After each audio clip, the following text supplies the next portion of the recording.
चलो ठीक है। तो पहले लेक्चर में हम लोगों ने वंडर वाली क्वेश्चन का सब कुछ कर लिया है। अब इस वाले लेक्चर में हम लोग पढ़ेंगे collision number, collision diameter, collision cross section और लॉ ऑफ करस्पॉन्डिंग स्टेट। तो सबसे पहले हम लोग जानेंगे कि कोलिजन डायमीटर क्या होता है। म्यूट कर लो अपने को तुम लोग, कहीं दिक्कत होगी तो फिर अनम्यूट करके बताना। म्यूट कर लो सब अपने को, ठीक है।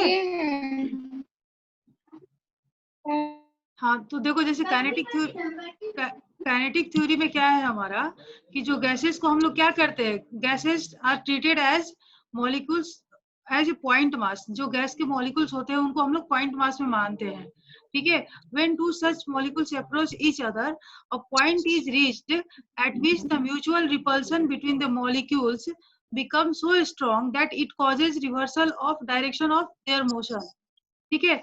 एक ऐसा पॉइंट आता है, हमने kinetic theory, postulates of kinetic theory में माना कि जो हमारे गैस मॉलिक्यूल्स होते हैं क्या होते हैं, पॉइंट मासेस होते हैं, ठीक है।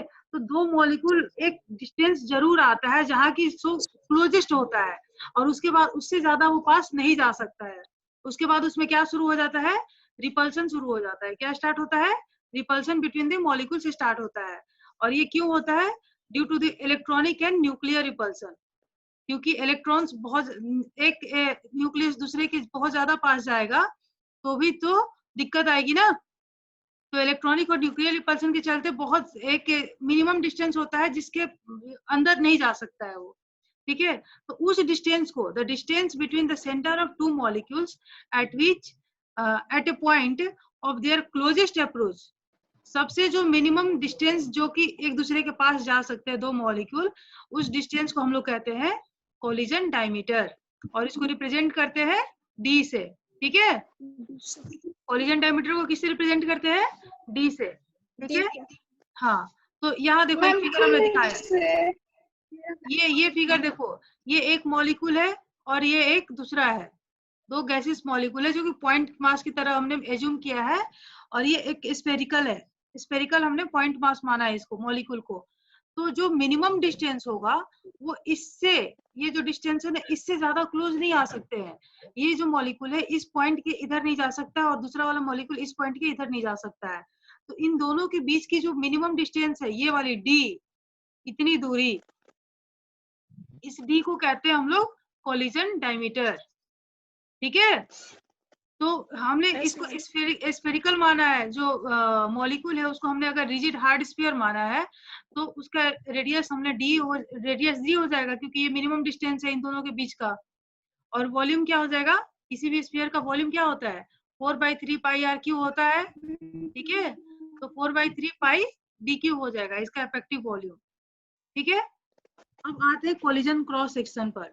ये हमारा पहला हो गया कोलिजन डायमीटर। क्या होता है, it is the minimum distance which the two molecules can approach each other, ठीक है, वो होता है कोलिजन डायमीटर। अब आते हैं कोलिजन क्रॉस सेक्शन पर। व्हेन टू गैसेस मॉलिक्यूल, यहाँ पर देखो हमने उसका फिर से डिस्क्रिप्शन दिया है कि मॉलिक्यूल कैसा है, हार्ड है, non interacting sphere, non interacting है और स्फेरिकल शेप का है जिसका डायमीटर डी है, ठीक है। So when two gaseous molecule collide, the effective area of the target is pi d square, क्योंकि किसी भी स्फीयर का एक सर्किल का क्या होता है, पाई आर स्क्वायर होता है एरिया, ठीक है। तो क्वांटिटी पाई डी स्क्वायर जो होगा, हमारा एरिया जो होगा उसको कहते हैं कोलिजन क्रॉस सेक्शन। उससे एरिया जो है, उसके इफेक्टिव एरिया जो है वो इतना ही है ना हमारा, तो पाई डी स्क्वायर होगा, ठीक है। इसको कहते हैं collision cross section of the molecule because it is the cross sectional area of an imaginary sphere। imaginary क्यों बोला हमने, क्योंकि मॉलिक्यूल का शेप जो होता है ना, हमने माना हुआ है कि वो स्फीयर है। It is not 100% correct that कि जो मॉलिक्यूल्स है बिल्कुल स्फेरिकल है, उनके शेप्स थोड़े बहुत डिफरेंट भी हो सकते हैं, ठीक है। इसलिए हमने इमेजिन किया है, पोस्टुलेट्स ऑफ काइनेटिक थ्योरी में हमने सारे इमेजिन किए हुए चीजें हैं ये सारी, ठीक है। और इसीलिए जो इफेक्टिव एरिया होगा पाई डी स्क्वायर होगा, ठीक है। नेक्स्ट आते हैं हम लोग कोलिजन नंबर पर। कोलिजन नंबर क्या होता है, ये तुम लोगों में ना वो सारे एक एक दो दो नंबर वाले में क्वेश्चन ये सब आता है कि सारे ये जो पैरामीटर्स है, कोलिजन पैरामीटर्स, दो दो नंबर के क्वेश्चन में, या फिर एक साथ जो बड़े वाले क्वेश्चन में आता है तो तीनों चारों एक साथ दे देता है कि क्या होता है, ठीक है। नेक्स्ट आते हैं कोलिजन नंबर। कोलिजन नंबर क्या होता है?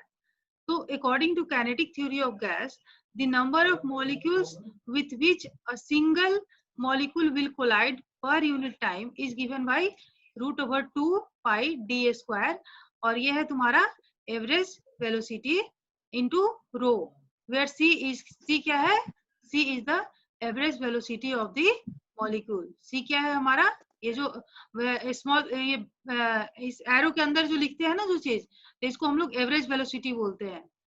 नॉर्मली सी हम लोग वेलोसिटी के लिए लिखते हैं, लेकिन अगर हमने एक इधर से और इधर से ब्रैकेट लगा दिया तो इसको हम लोग कहते हैं एवरेज वेलोसिटी। ठीक है, जब हम लोग root mean square velocity, average velocity और मोस्ट प्रोबेबल वेलोसिटी पढ़े थे, उसमें का है ये सारी चीजें। ठीक है, एवरेज वेलोसिटी यहाँ पर ऐसे डिनोट करते हैं। तो एक मॉलिक्यूल द्वारा the number of molecules with which a single molecule, एक मॉलिक्यूल पर यूनिट टाइम कितने बार कोलाइड करता है? इतना बार। √2 पाई डी स्क्वायर, पाई डी स्क्वायर तो उसका स्फीयर हो गया, ये सॉरी एरिया हो गया, मतलब कोलिजन क्रॉस सेक्शन हो गया, इसका ये वेलोसिटी हो गया, रो इज द डेंसिटी। रो क्या है हमारा? It is the number density, that is the number of molecules per unit volume of the gas, number of molecules per unit volume of the gas. तो इस वाले को एक्सप्रेशन को हम एक्सप्रेशन में कैसे लिखेंगे? This expression gives the number of collision suffered by a single molecule per unit time per unit volume of the gas। Collision number क्या होता है? एक मॉलिक्यूल द्वारा किसी पार्टिकुलर टाइम में और पार्टिकुलर वॉल्यूम में, यूनिट टाइम और यूनिट वॉल्यूम में जितने बार वो दूसरे मॉलिक्यूल से कोलाइड करता है। ठीक है, कोलिजन नंबर क्या है? एक सिंगल मॉलिक्यूल एक पर यूनिट टाइम में पर यूनिट वॉल्यूम में कितने मॉलिक्यूल से कोलाइड करता है, जितने बार कोलाइड करता है, उसको हम लोग कोलिजन नंबर बोलते हैं। ठीक है, this is known as the collision number. एक मॉलिक्यूल देखो, it gives the number of collisions suffered by a single molecule, एक मॉलिक्यूल के द्वारा suffered by a single molecule, एक मॉलिक्यूल के द्वारा एक सेकंड में एक यूनिट वॉल्यूम में जितने बार कोलाइड करता है दूसरे मॉलिक्यूल से, उस नंबर को हम लोग कोलिजन नंबर कहते हैं। ठीक है, और उसको रिप्रेजेंट करते हैं हम लोग जेड से। Z, Z1 is equal to √2 pi D square, और c is the average velocity and rho is the density. ठीक है, next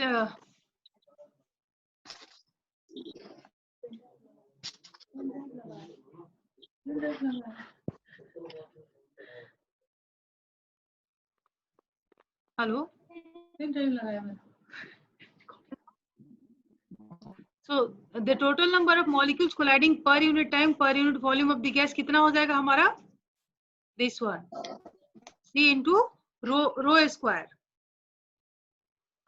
since each collision involves two molecules, the number of एक molecule अपने आप तो कोलाइड नहीं कर रहा है, वो दूसरे molecule से कोलाइड कर रहा है। ठीक है, तो अगर एक अगर सिमिलर टाइप का मॉलिक्यूल, जैसे मॉलिक्यूल टाइप 1 है, दूसरे वाले मॉलिक्यूल भी 1 है, तो पहला मॉलिक्यूल दूसरे मॉलिक्यूल के अपने सेम टाइप के मॉलिक्यूल से कोलाइड कर रहा है, तो यहाँ पर हम लोग लिखते हैं Z11। ठीक है, Z11 इज इक्वल टू 1/2। 1/2 क्यों किया हमने? क्योंकि ये पहले सिंगल मॉलिक्यूल का है, 2 बार कर रहा है तो उसका हाफ हो जाएगा, क्योंकि एक दूसरे से कोलाइड कर रहा है तो दोनों मतलब कोलाइड किया एक साथ, तो दोनों के लिए लेंगे तो आधा इसके लिए हो जाएगा, आधा इसके लिए हो जाएगा। तो Z11 is equal to 1/2 √2 pi D square, same ऊपर वाला उतार देंगे यहाँ पर। ठीक है, यहाँ जो वैल्यू है जेड की, बस 1/2 हो जाएगा, क्योंकि दो मॉलिक्यूल आ गए ना, दोनों में आधा आधा डिस्ट्रीब्यूट हो गया। नेक्स्ट आते हैं हम लोग कोलिजन फ्रीक्वेंसी पर। कोलिजन फ्रीक्वेंसी क्या होता है? the number Z11 in equation 2 gives the collision frequency of the gas। यहाँ पर जो ये जो Z11 हमने लिखा है, कोलिजन नंबर तो हमने Z से रिप्रेजेंट किया। ठीक है, कोलिजन नंबर को किससे रिप्रेजेंट किया? Z1 से, सिंगल मॉलिक्यूल के लिए। लेकिन जो कोलिजन फ्रीक्वेंसी है उसको हमने Z11 से किया है, क्योंकि एक मॉलिक्यूल का दूसरे मॉलिक्यूल के साथ इंटरेक्शन यहाँ पर है, इसलिए वो जो एक मॉलिक्यूल के लिए कोलिजन नंबर, वो दो मॉलिक्यूल के लिए 1/2 हो जाएगा। ठीक है, तो the number Z11 in equation 2 gives the collision frequency। Of the gas. ये जो है क्या रिप्रेजेंट, Z11 क्या रिप्रेजेंट कर रहा है, कोलिजन फ्रीक्वेंसी रिप्रेजेंट कर रहा है। Collision frequency is the number of molecular collision occurring per unit time per unit volume of the gas. Collision frequency क्या होता है, number of collision, number of molecular collisions occurring per unit time per unit volume of the gas. इसका definition similar बिल्कुल collision number की तरह ही है, लेकिन collision number में क्या है कि केवल सिंगल मॉलिक्यूल का हमने लिखा हुआ है यहाँ पर, और कोलिजन फ्रीक्वेंसी में 2 मॉलिक्यूल के लिए हो जाता है। ठीक है, यस मैम। हाँ, कोलिजन देखो यहाँ पर डिफरेंस समझ में आना चाहिए। कोलिजन नंबर में एक मॉलिक्यूल के लिए केवल हमने लिखा हुआ है यहाँ पर, सिंगल मॉलिक्यूल के लिए, लेकिन कोलिजन फ्रीक्वेंसी में क्या है, 2 मॉलिक्यूल के बीच के कोलिजन हम लोग बताते हैं। ठीक है, collision frequency is the number of molecular collisions occurring per unit time per unit volume of the gas. अगर मान लो यहाँ पर हमने रिप्रेजेंट किया इस तरीके से, तो एक एक मॉलिक्यूल था, लेकिन मान लो एक मॉलिक्यूल है पहला वाला और एक मॉलिक्यूल दो टाइप का है, जैसे मान लो एक हाइड्रोजन है और दूसरा हीलियम है, तो ये 2 तरह का मॉलिक्यूल हो गया ना। पहले वाले केस में क्या था कि दोनों हाइड्रोजन था, पहले वाले केस में दोनों हाइड्रोजन था, तो कैसे रिप्रेजेंट करेंगे कोलिजन फ्रीक्वेंसी को, Z11 से। ठीक है, 11 क्योंकि ये भी हाइड्रोजन है, ये भी हाइड्रोजन है। लेकिन अगर मान लो एक हाइड्रोजन और एक हीलियम है, ठीक है, तो पहला वाला मॉलिक्यूल पहला टाइप कौन सा है, हाइड्रोजन 1, और 2 कौन सा है, हीलियम। ठीक है, तो उसको हम लोग कैसे रिप्रेजेंट करेंगे, Z12 से, क्योंकि यहाँ पर एक तरह का मॉलिक्यूल नहीं है। ठीक है, यहाँ पर एक तरह का मॉलिक्यूल नहीं है, 2 तरह का है, तो Z12 लिखेंगे। ठीक है, बाकी सब कुछ एक जैसा रहेगा। और डी एवरेज, यहाँ पर डी स्क्वायर है ना, केवल एक तरह का मॉलिक्यूल है, तो उसकी हाइड्रोजन की जब भी होगी डेंसिटी एक जैसी होगी यहाँ पर, तो इसलिए D इंटू डी हो गया। लेकिन अगर 2 तरह के हाइड्रोजन और हीलियम है, तो हम लोग यहाँ पर डी की जगह पर क्या पुट करेंगे, डी एवरेज। डी एवरेज, और डी एवरेज क्या होगा, D1 प्लस D2/2, मतलब डेंसिटी ऑफ हाइड्रोजन, ये हाइड्रोजन का हो जाएगा और ये हीलियम की डेंसिटी हो जाएगी। ठीक है, डेंसिटी ऑफ हाइड्रोजन और plus density of helium by 2, मतलब एवरेज हम लोग इसका ले लेंगे दोनों का। ठीक है, हाँ। और एवरेज, फिर उसके बाद एवरेज वेलोसिटी हमारी वैसी रह जाएगी। ठीक है, और रो स्क्वायर है, रो स्क्वायर की जगह पर क्या हो जाएगा, रो1 इंटू रो2, रो1 इंटू रो2। ठीक है, रो1 हाइड्रोजन के लिए हो जाएगा, रो2 किसके लिए हो जाएगा, हीलियम के लिए। ठीक है, रो1 इंटू रो2। Yes ma'am. कोलिजन नंबर और कोलिजन फ्रीक्वेंसी दोनों के बीच में डिफरेंस समझ में आया कि नहीं, कोलिजन नंबर और कोलिजन फ्रीक्वेंसी में समझ में आया डिफरेंस। Yes ma'am. हाँ, कोलिजन नंबर सिंगल मॉलिक्यूल के लिए होता है, और सिंगल मॉलिक्यूल, यहाँ देखो 1 मिनट, देखो ये जो कोलिजन नंबर है सिंगल मॉलिक्यूल के लिए हमने रिप्रेजेंट किया यहाँ पर, Z1 equal to √2 pi D square C into rho, है ना। और जो मॉलिक्यूलर कोलिजन फ्रीक्वेंसी है, 2 मॉलिक्यूल के बीच का कोलिजन हमने निकाला यहाँ पर। ये अगर एक टाइप का है तो इस तरीके से रिप्रेजेंट करेंगे, और अगर 2 तरह का मॉलिक्यूल है तो Z12 करके, और यहाँ DAB है। क्लियर हुआ ये, यस मैम। ठीक है, चलो। Where ρ1 and ρ2 are the number density of molecule type 1 and 2, जैसे हमने बताया ना कि एक तरह का मॉलिक्यूल जैसे हाइड्रोजन है, दूसरा क्या है, हीलियम है, तो 2 तरह के मॉलिक्यूल है, तो Z12 रिप्रेजेंट करेंगे। ठीक है, तो the number density rho is equal to P/kT। Rho को हम लोग लिख सकते हैं, rho is equal to P divided by KT। K क्या है, K क्या है, कांस्टेंट। कौन सा कांस्टेंट नहीं है, नहीं, के कांस्टेंट नहीं है। कौन सा कांस्टेंट है, ये क्या होता है, बोल्ट्जमैन कांस्टेंट होता है। बोल्ट्जमैन कांस्टेंट का नाम सुने हो, हाँ हाँ हैं? हाँ। Yes ma'am. याद आ रहा है कुछ, हाँ, तो जो बोल्ट्जमैन कांस्टेंट होता है rho is equal to P by pressure divided by K T होता है, और आइडियल गैस इक्वेशन के लिए हमारा PV is equal to NRT हो जाता है, ठीक है। और एनआरटी होता है। हाँ, यस आर मैम। की वैल्यू जो होती है ना हमारी, आर की वैल्यू Na इंटू के भी होता है, Na इंटू के। Na क्या है, Na क्या है, एवोगैड्रो नंबर। Na क्या है, yes ma'am. Na is called the Avogadro number, ठीक है, जिसकी वैल्यू कितनी होती है, एवोगैड्रो नंबर की वैल्यू कितनी होती है, 6.022 into 10 to the power 23 minus नहीं प्लस 23। प्लस 23 बोले ना। हाँ ठीक है, कौन प्रिया हो क्या?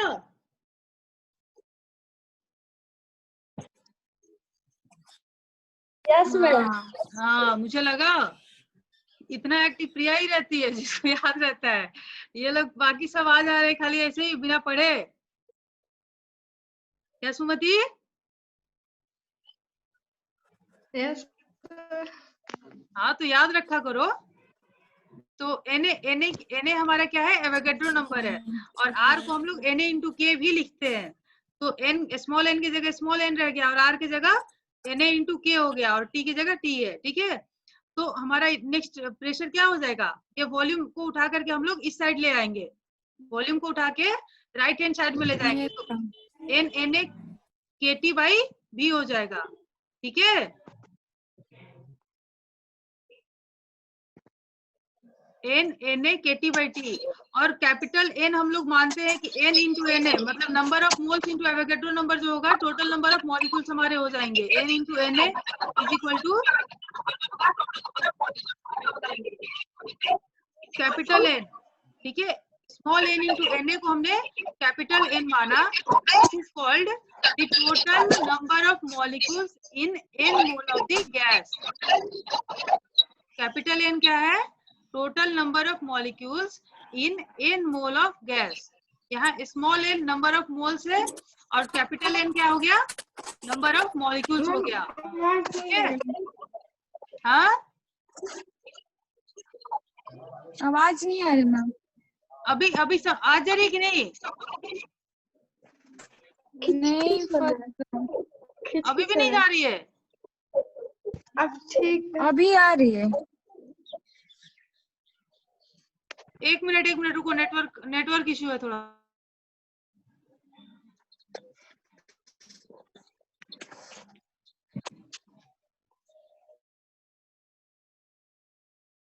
चलो ठीक है, तो ये चीज समझ में आया कि प्रेशर को हमने यहाँ P केवल छोड़ दिया और V को नीचे लाया, और small n into capital N हमारा टोटल नंबर ऑफ मॉलिक्यूल्स हो गया, ठीक है, क्योंकि n इंटू Na क्या है, number of moles into Avogadro number हमारा नंबर ऑफ मॉलिक्यूल्स हो जाता है, नंबर ऑफ पार्टिकल्स कितना है इसमें। तो n हो गया ये दोनों मिला के, और KT बाई V पहले से है यहाँ पर, ठीक है। तो हमारा प्रेशर क्या हो जाएगा, और n बाई भी हमारा क्या होता है, n बाई भी हमारा रो होता है, तो टोटल प्रेशर हमारा क्या हो जाएगा, pressure equal to n by भी के जगह पर लिख देंगे रो KT, KT ऊपर बचा हुआ है, n बाई भी हो गया रो, यहाँ हो जाएगा रो KT, ठीक है। तो रो क्या हो जाएगा, रो क्या हो जाएगा, P बाई KT हो जाएगा, rho is equal to P by KT। इस KT को लेफ्ट हैंड साइड में ले जाएंगे तो डिवाइड में चला जाएगा, ठीक है।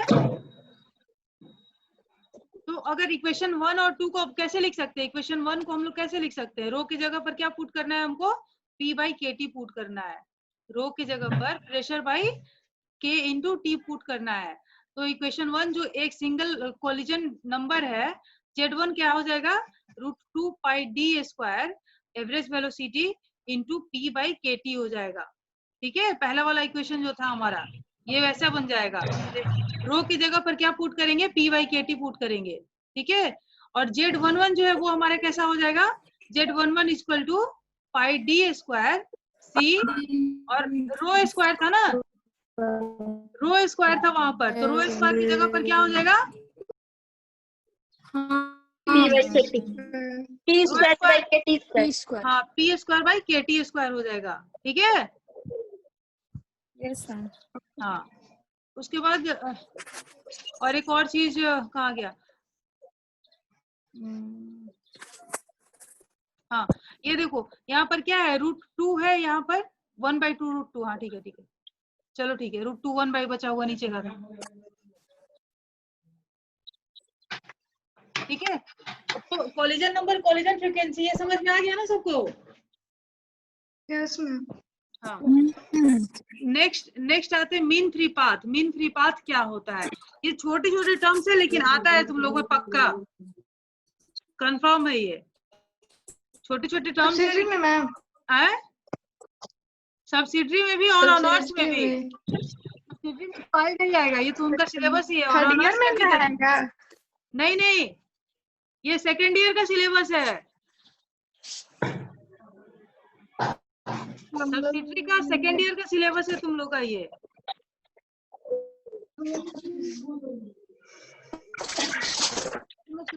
हम देखे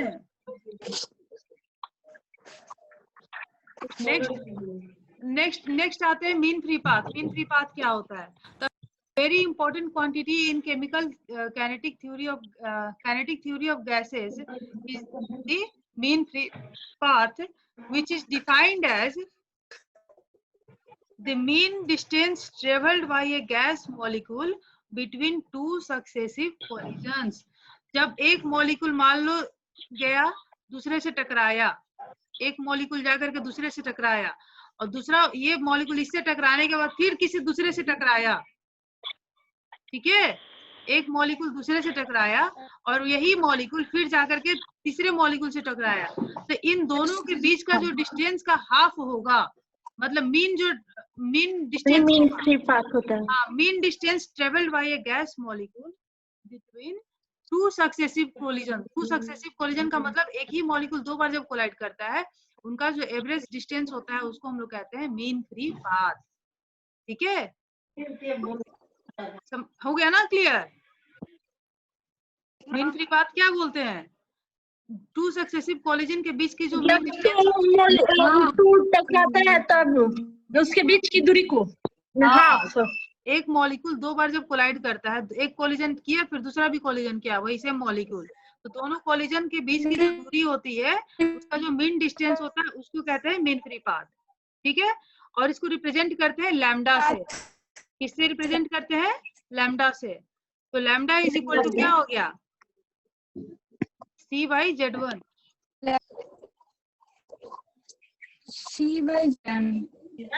C क्या है हमारा? C क्या है? फ्रीक्वेंसी है, एवरेज वेलोसिटी। C क्या है? एवरेज वेलोसिटी है। और Z1 क्या है? Collision number. Z1 क्या है? कोलिजन नंबर, ठीक है। तो C लैम्डा हमारा जो डिस्टेंस है, distance equal to velocity by Z1। Z1 को हम लोग मतलब एक फ्रीक्वेंसी भी बोल सकते हैं एक तरह से, ठीक है। तो V बाई T हो गया यहाँ पर। C को हम ऊपर रहने देंगे और Z1 की वैल्यू पुट कर देंगे इक्वेशन 1 से या इक्वेशन 6 से। यहाँ से देखो इक्वेशन 6 है ना, Z1 की वैल्यू क्या है? √2 पाई d² C P/kT है ना। तो इस वाले इक्वेशन से हम लोग Z1 की वैल्यू पुट कर देंगे, तो C और ये वाला C और ये वाला C कैंसिल हो जाएगा, और ये जो नीचे KT है वो कहाँ चला जाएगा? ऊपर चला जाएगा, ठीक है। तो क्या हो जाएगा? KT by √2 pi d²P। हाँ ठीक है। तो इसका मतलब क्या हो कि लैम्डा जो है ये अगर टेम्परेचर कांस्टेंट है हमारा, मान लो टेम्परेचर कांस्टेंट है और डी तो कांस्टेंट ही होगा, किसी भी पार्टिकुलर मॉलिक्यूल जो हमने लिया तो डी कांस्टेंट होगा, ठीक है। तो के कांस्टेंट है, के एक बोल्ट्जमैन कांस्टेंट है, वो कांस्टेंट हो गया, √2 भी कांस्टेंट है, पाई भी कांस्टेंट है और डी भी कांस्टेंट है। तो लैम्डा क्या हो जाएगा? Lambda is inversely proportional to P, नहीं हो जाएगा? Yes ma'am. पी नीचे है ना, तो लैम्डा क्या हो जाएगा? Is inversely proportional to P हो जाएगा, ठीक है। It means the mean free path of a gas molecule is inversely proportional to the pressure।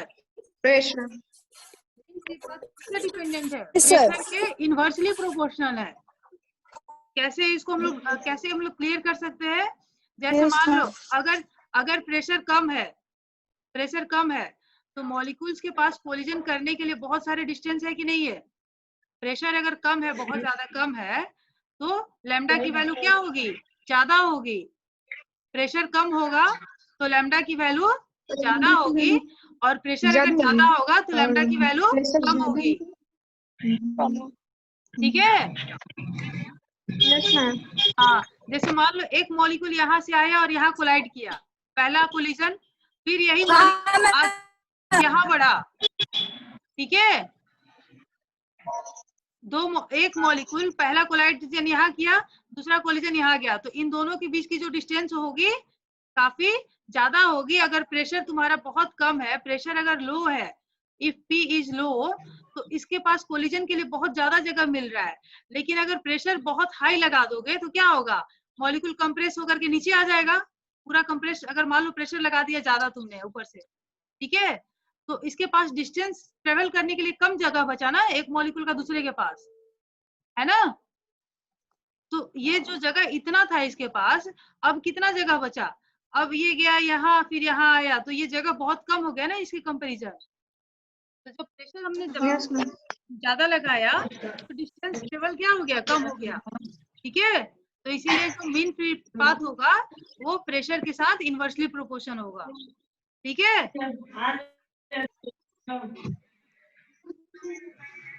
ठीक है ना? क्लियर हो गया कि नहीं? चलो फिर आगे आगे बढ़ते हैं। एक लास्ट है ये, इसको थोड़ा सा बता दे रहे, नहीं तो कल करा देंगे। एक टर्म आता है लॉ ऑफ या प्रिंसिपल ऑफ कॉरेस्पॉन्डिंग स्टेट। ये एक टॉपिक है तुम लोगों में, लॉ ऑफ कॉरेस्पॉन्डिंग स्टेट। ठीक है? ये क्या होता है कि van der Waals showed that if pressure, volume and temperature of gas are expressed in terms of critical pressure, critical volume and critical temperature. Critical कोई भी फिनोमिनन कब होता है? क्रिटिकल का मतलब क्या? क्रिटिकल टेम्परेचर का मतलब क्या होता है? Hello, critical phenomenon. हेलो, हाँ, क्रिटिकल टेम्परेचर का मतलब क्या हुआ? पता है? नहीं मैम।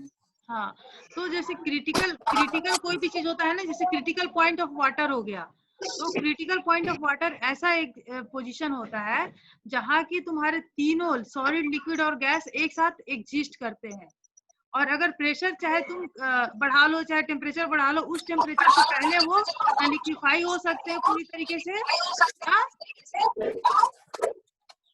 हेलो हेलो, हाँ, चलो, आवाज आ रही है ना इधर से? हाँ मैम। हाँ, तो क्रिटिकल जैसे मान लो टेम्परेचर है, तो उस टेम्परेचर के नीचे अगर तुम कितना भी कोशिश कर लोगे, वाटर को मान लो क्रिटिकल टेम्परेचर है हमारा 37 के अराउंड लगभग आता है, तो क्या होता है कि उस टेम्परेचर के नीचे चाहे तुम कितना भी प्रेशर कर लो, वो तुम्हारा लिक्विफाइड फॉर्म में नहीं आ सकता है। ठीक है? तो हर एक का अलग अलग अपना अपना टेम्परेचर होता है, हर एक का प्रेशर होता है, हर एक का क्रिटिकल वॉल्यूम होता है। तो इन सारी चीजों को van der Waals showed that if pressure, volume and temperature of a gas are expressed in terms of critical pressure, critical volume and critical temperature, we can obtain an important generalization called the principle of corresponding state. इन्होंने critical temperature, pressure और volume के term में law of corresponding state को present किया था। जैसे कि मान लो P by PC, PC क्या है हमारा? Pressure at critical pressure. PC क्या है? क्रिटिकल प्रेशर है, और P हमारा ये नॉर्मल प्रेशर है। ठीक है? तो P by PC जो होगा उसको हम लोग बोलते हैं PR से रिप्रेजेंट करते हैं। ठीक है? PR को बोलेंगे रिड्यूस्ड प्रेशर। PR को क्या बोलेंगे? Reduced pressure. It means P by PC is equal to PR, जिसको कि हम लोग रिड्यूस्ड प्रेशर कहते हैं। क्या बोलते हैं? Reduced pressure. वैसे V by VC, VM by VC या V by VC जो भी बोल लो, तो V by VC is equal to VR। ठीक है? Reduced volume. T by TC is equal to TR, reduced temperature. तो हमने सारे टर्म को रिड्यूस्ड फॉर्म में लिखा, reduced pressure, reduced volume and reduced temperature. और उसके बाद वॉन डेर वाल इक्वेशन को मॉडिफाई करके हमने इस, जैसे P है तो P की जगह पर क्या लिखेंगे, P की जगह पर क्या हो जाएगा, PR इंटू PC, ये ऊपर जाके मल्टीप्लाई हो जाएगा ना इससे, P बाई PC है तो P क्या हो जाएगा, P इक्वल टू क्या हो जाएगा, PR into PC, PR into PC हो जाएगा, ठीक है। हाँ, तो P के जगह पर अब वॉन डेर वाल इक्वेशन में हम क्या लिखेंगे, PR इंटू PC। PM की जगह क्या लिखेंगे, PM की जगह क्या लिखेंगे, VM into VC, VM into VC। T की जगह पर क्या लिखेंगे, TR इंटू TC, ठीक है। तो रिड्यूस्ड फॉर्म में हमने इस सारी चीजों को लिखा है, और वॉन डेर वाल इक्वेशन को फिर नए फॉर्म में हमने रिड्यूस्ड प्रेशर के form, reduced pressure, reduced volume and reduced temperature के फॉर्म में लिखा हमने, ठीक है। इसी वाले प्रिंसिपल को जो कहते हैं above equation involves neither R, इसमें कोई भी आर नहीं है अब, nor the van der Waal constant A and B, और ना ही A और B इन्वॉल्व है इसमें, ठीक है। इट इज द जनरल, हाँ सारे इसमें क्या हो गए, PR PC और VR के टर्म में आ गए, PR VC VR और TR के फॉर्म में आ गए। जो वॉन डेर वाल इक्वेशन में पूरा A था, B था और तुम्हारा R था, ये सारी चीजें थी, वो इसमें कुछ भी नहीं है ना। Yes ma'am. हाँ, तो उसके बाद इन्होंने बोला hence it is the general equation applicable to all substances is followed from equation that if two or more substance have the same reduced temperature and the same reduced volume, they would have a same reduced volume। अगर दो या दो से ज्यादा substance का अगर reduced temperature और reduced pressure अगर सेम है तो उनके जो रिड्यूस्ड वॉल्यूम होंगे हमेशा सेम होंगे, they would have the same reduced volume। This is known as the principle of corresponding state।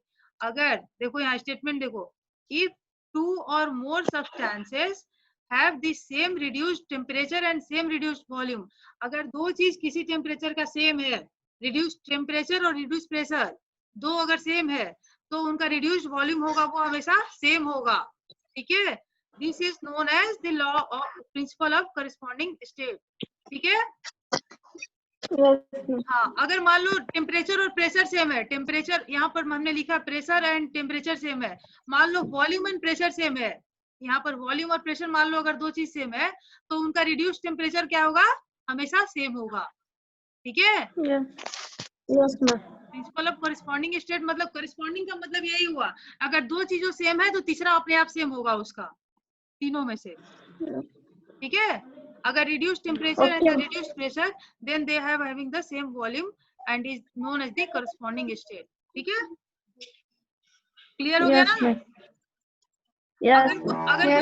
अगर कोई दिक्कत होगी तो बताना हमको, क्योंकि अब टाइम खत्म हो रहा है, ठीक है। और नेक्स्ट वो थर्ड ईयर की क्लास है, ठीक है ना। तो ये बहुत छोटी छोटी चीजें हैं लेकिन बहुत ध्यान देने वाली बात है, ठीक है। चलो एंड करते हैं फिर। Okay ma'am.